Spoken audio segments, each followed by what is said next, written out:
আসসালামু আলাইকুম বন্ধুরা, আজকে আমি লইয়া আইছি আপনার কাছে একটা গুরুত্বপূর্ণ বিষয়, যেটা হইলো আমাদের ওয়াকফের জায়গার বিষয়। যেমন ওয়াকফের জায়গা, যেমন মাদ্রাসার জায়গা, মসজিদের জায়গা, কবরস্থানের জায়গা, ঈদগার জায়গা, এই সমস্ত জায়গা এগুলারে ধ্বংস করার লাগিয়া আমরা রাতটাকে চিনাইয়া নিবার লাগিয়া বর্তমান আমরা ভারতবর্ষের সেন্ট্রাল সরকারে একটা বিল আনছে। যে বিল যদি প্রদত্ত হয়ে যায়, তাইলে বিল যদি পার্লামেন্ট থেকে পাস হয়ে যায়, তাইলে আমরা এই ওয়াকফের জায়গা যেগুলো আছে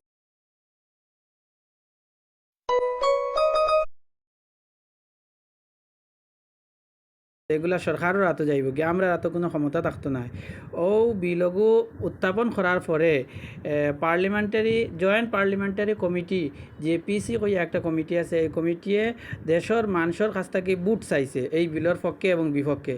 তো আমরা মুসলমানের ইমানি দায়িত্ব হিসাবে আমরা এই বুটের বিপক্ষে একটা বুট দিয়া আমরা এই মুসলিম পার্সোনাল ল বোর্ডের সংস্থার বোর্ডে আমরা দৃঢ় করি, সাহায্য করি। তো এই বুটটা কীরকম দেওয়া যায় ওটা আমি আপনারা সংক্ষেপে দেখাই। আর ও দশকা আপনারা সামনে একটা স্পেস খুলে আইছে ওয়াকফ অ্যাক্ট হইয়া, ওটাত আমি ক্লিক করি আর দেখুন মিডিলে অফ ওটা ক্লিক করছি। করার পরে দেখরা আপনারা একটা স্পেস খুলিয়ে আইছে অল ইন্ডিয়া মুসলিম পার্সোনাল ল বোর্ড হইয়া, নিচে একবারে আছে ওপেন জিমেইল হইয়া, ওটাত আমি আবার ক্লিক করছি।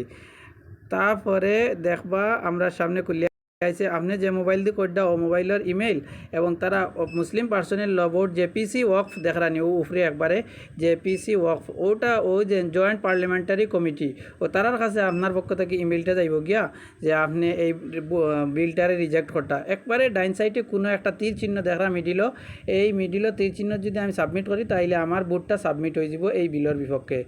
আমি সাবমিট করে দিছি, দেখলেন বন্ধু হল, লগে লগে আমি সাবমিট করে দিছি। তো আমরা সবে এই বুটটা দিয়া আমরা মুসলিম পার্সোনাল ল বোর্ডে দৃঢ় করি, আমরার ক্ষমতারে আমরা জাগাত রাখি। থ্যাংক ইউ, ধন্যবাদ। আমাদের হোয়াটসঅ্যাপে